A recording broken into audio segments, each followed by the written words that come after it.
नमस्कार दोस्तों, आज मैं बताऊंगा कि संगति का असर कैसे होता है एक राजा और तोता की कहानी के माध्यम से। तो आइए शुरू करते हैं। एक दिन एक राजा शिकार करने के इरादे से अपने लोगों के साथ एक जंगल से गुजर रहा था। बहुत दूर दूर तक कोई शिकार नजर नहीं आ रहा था। वे धीरे धीरे घने जंगल में प्रवेश करते गए। बस कुछ ही दूर गए थे कि उन्हें कुछ डाकुओं के छिपने की जगह दिखाई दी। जैसे ही वह लोग उसके पास पहुंचे कि पास के पेड़ पर बैठा तोता बोलने लगा, एक राजा आ रहा है, उसको पकड़ो पकड़ो, उसके पास बहुत सारा सामान है, लूटो लूटो, जल्दी आओ जल्दी आओ। तोते की आवाज़ जैसे ही डाकुओं ने सुनी, सभी डाकू राजा की ओर दौड़ पड़े। डाकुओं को अपनी ओर आते देखकर राजा और उसके सैनिक दौड़कर भागने लगे। भागते भागते काफ़ी दूर निकल गए। सामने एक बड़ा सा पेड़ दिखाई दिया।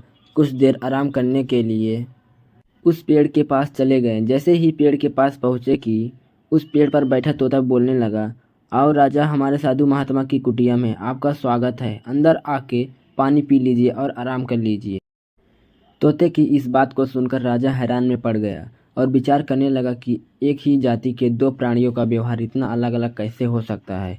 राजा को कुछ समझ में नहीं आ रहा था।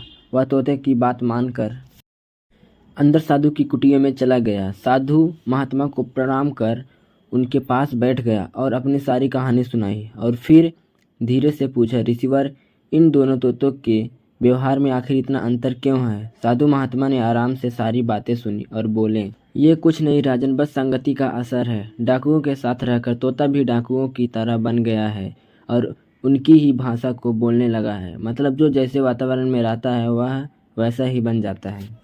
कहने का अर्थ है कि मूर्ख लोग भी बुद्धिमानों के साथ रहकर बुद्धिमान बन जाते हैं, और अगर बुद्धिमान भी मूर्खों के संगत में है तो उसके अंदर भी मूर्खता भर जाती है। इसलिए हमें संगति सोच समझ कर लोगों से करनी चाहिए। तो आशा करता हूँ आपको यह कहानी ज़रूर पसंद आई होगी। अगर पसंद आई होगी तो लाइक शेयर कमेंट ज़रूर करिएगा और हमारे चैनल को सब्सक्राइब कर दीजिएगा ताकि नए वीडियो की नोटिफिकेशन सबसे पहले आप तक पहुँचे।